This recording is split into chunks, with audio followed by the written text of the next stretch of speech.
خطا کار اگر 100 مرتبہ توبہ کر کے توڑ بیٹھا ہے، نبھا نہیں سکا تو مایوس ہونے کی کوئی بات نہیں۔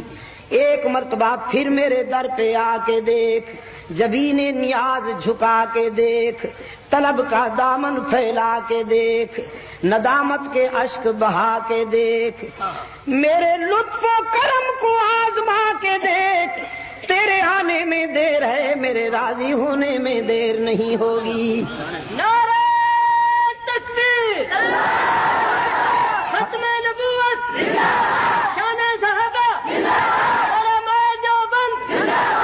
حضرت مولانا شاہ عبد المجید ندیم شاہ صاحب۔ حدیث قدسی رحمت عالم صلی اللہ علیہ وسلم نے اپنے رب سے روایت کی ہے، میرا رب کہتا ہے جب کوئی بوڑھا گناہگار شرمندہ ہو کر میرے در پہ آئے،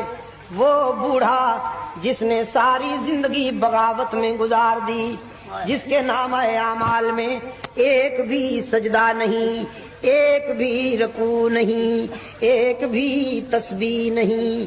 شباب کی مستی تھی، جوانی کا نشہ تھا، دولت کی ترنگ تھی، برادری اور پارٹی کا غرور تھا، علاقے میں چودھری کہلاتا تھا، خان کہلاتا تھا، شملہ اونچا رکھتا تھا، اس کی فرعونیت سے اللہ کے کمزور بندے لرزتے تھے، کبھی میرے در پہ نہیں جھکا، لیکن اب زندگی کی شام ہو گئی،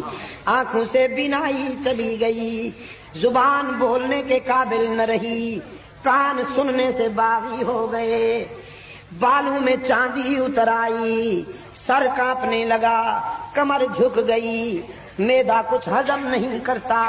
بیماریوں نے یلغار کر دی، اولاد نے بھی نگاہیں پھیر لی، معاشرے نے بھی منہ موڑ لیا، سب سے بڑا حادثہ جیب خالی ہو گئی۔ اب یہ بوڑھا انسان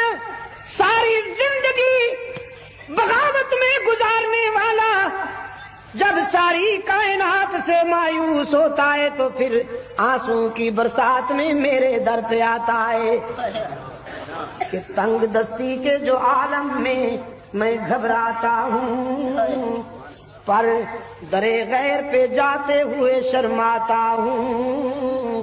ہاتھ پھیلانے میں محتاج کو غیرت کیسی، شرم اتنی ہے کہ بندہ تیرا کہلاتا ہوں۔